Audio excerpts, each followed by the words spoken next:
आमचं राष्ट्र हे या संविधानिक मानवी मूल्यावर आधारित आम्हाला हे राष्ट्र निर्माण करायचं आहे.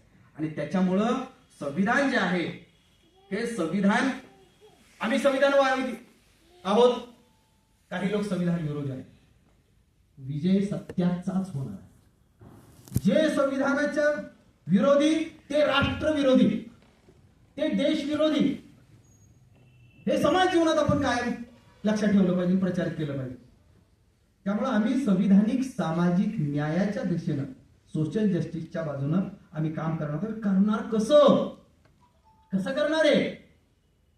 आज इथं मी चर्चा करून, तुम्ही आम्ही फक्त चर्चा करून उठून गेले की नाही होणार. हे करण्यासाठी एक व्यवस्था लागते. मगाशी मी एक उदाहरण दिले. जर संघटन निर्मिती, एक विशिष्ट नियोजन, एक प्लॅनिंग, एक विचार जर प्रॉपर असेल तरच यशस्वी होऊ शकतो.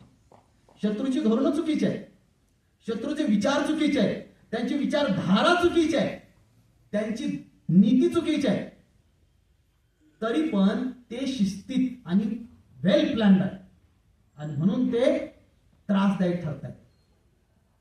आमच्याकडे सगळं चांगलं आहे आणि तरी आम्ही सगळे बहुसंख्य आहोत, मूळ निवासी आहोत, या देशाचे मालक आहोत, मूळचे नागरिक आहोत आणि असं असून सुद्धा आम्ही सत्तेपासून वंचित आहोत. आमचं संविधान आम्हाला राबवता येत नाही. याच्यासाठी आम्हाला संघटना आहेत, देशामध्ये संघटना आहेत, पण संघटित नाही. लोक संघटित कुठे आहेत? संघटना आहेत पण लोक संघटित नाहीत. म्हणून आपण हे ठरवलेलं आहे की सगळ्या संघटनांच्या मध्ये समन्वय पाहिजे, आत्मीयता पाहिजे, एक संवादाचं वातावरण पाहिजे. जर हे असेल तर हे शक्य आहे. मीच करतो म्हणून कुणालाच होणार नाही. आम्ही समविचारी अनेक लोक आहोत, एक विशिष्ट लोक कोणी काही करू शकणार नाही. आणि जो कोणी असं म्हणत असेल मी करेन, तो मूर्खाच्या नंदनवनात राहतो असा त्याचा अर्थ आहे. कारण बाबासाहेबांनी सांगितलंय व्यक्तिपूजा हा ब्राह्मणी दुर्गुण आहे आणि व्यक्तीच्या भोवती कुठलंही संघटन उभं राहू शकत नाही.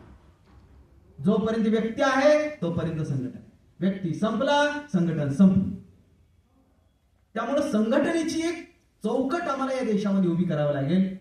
जिथं संघटनेची देशव्यापी चौकट आहे त्या चौकटीसोबत इतर छोट्या मोठ्या ठिकाणी, राज्याच्या ठिकाणी, जिल्ह्याच्या ठिकाणी, विशिष्ट क्षेत्राच्या ठिकाणी ज्या ज्या संघटना आहेत त्यांनी त्याच्याशी समन्वयाने राहिलं पाहिजे. जर आम्ही अशा पद्धतीनं करू तर आम्ही शत्रू आमच्यासाठी फार मोठा नाही. शत्रू फार अवघड नाही. शत्रूला सगळं आयात करावं लागतंय, राजकारणात आयात करावं लागतंय, सगळीकडे आयात करावं लागतं. कुठं काय त्याला जनाधार नाही. कोण म्हणतं त्यांना जनाधार आहे? जर जनाधार असता आहे का त्यांना जनाधार? किती इम्पोर्ट झालं आहे का काय मूळचं? जनाधार असतं तर मग इम्पोर्ट करायची गरजच नव्हती.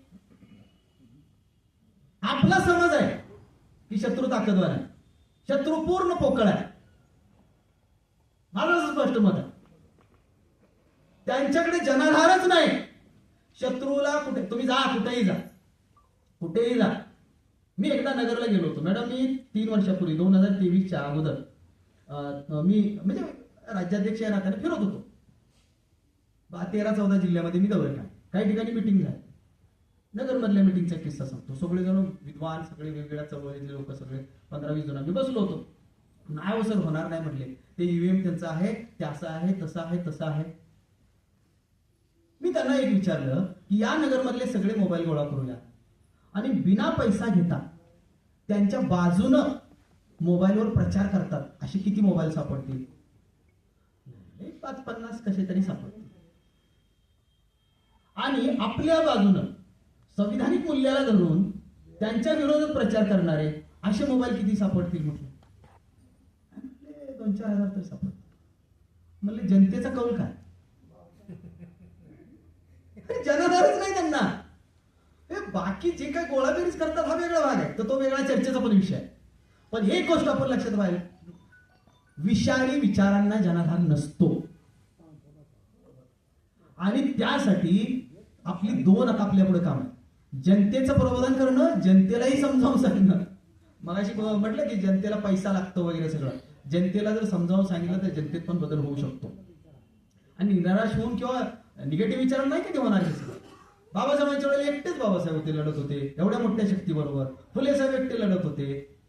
ते म्हटले का माझ्याकडे पैसे, माझ्याकडे एवढं, हे सगळं असं नाही. ते त्याच्यामुळं विचारांची ताकद प्रचंड मोठी आहे आणि त्याच्यासाठी आम्हाला कार्यकर्ते बनावे लागतील, तळागाळात जावं लागेल, लोकांना सगळ्या गोष्टी समजावून सांगाव्या लागतील, समाजाचं नेतृत्व उभं करावं लागेल.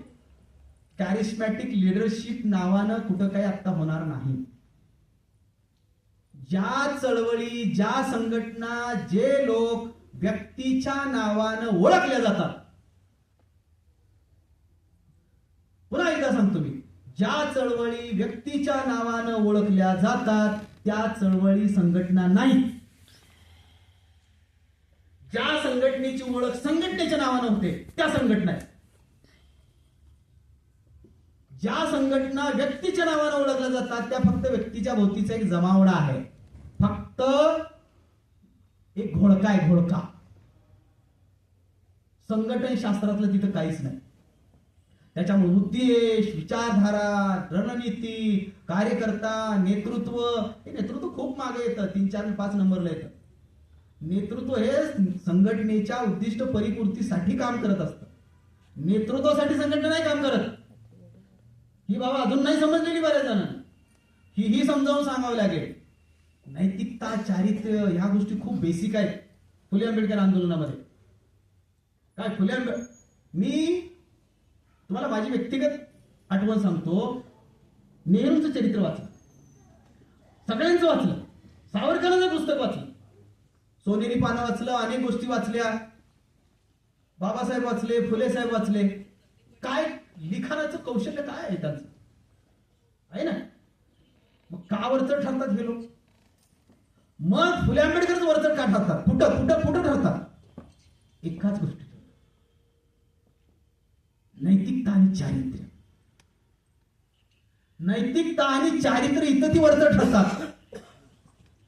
बाकी सगळ्या गोष्टी असतील त्यांच्या इतरांच्या.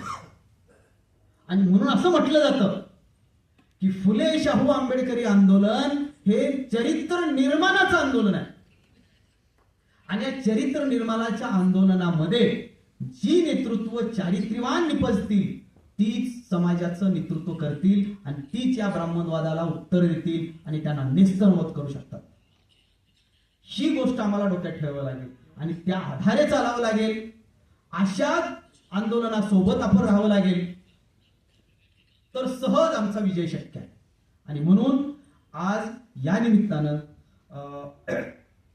हा जो आपला विषय आहे की राष्ट्रीयकरण, याचा आग्रह आपण करायचा आहे.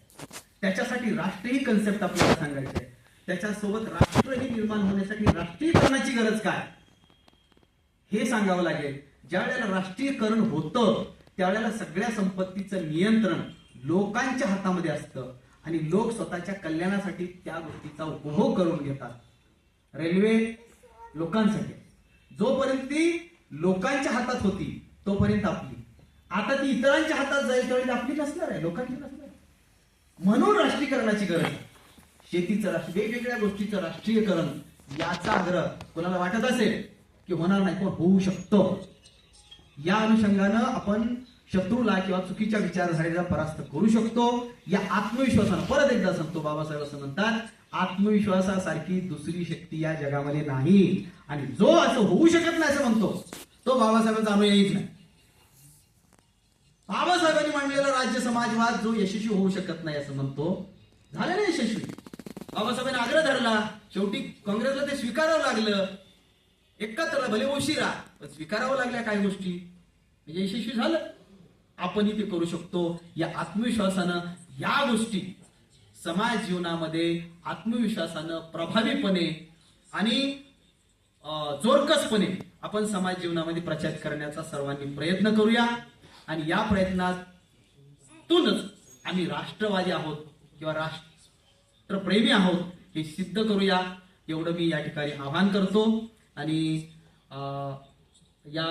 आपल्या या कार्यक्रमासाठी ज्या त्यांनी या ठिकाणी केलं त्यांचंही मी आभार व्यक्त करतो आणि इथं थांबतो. धन्यवाद.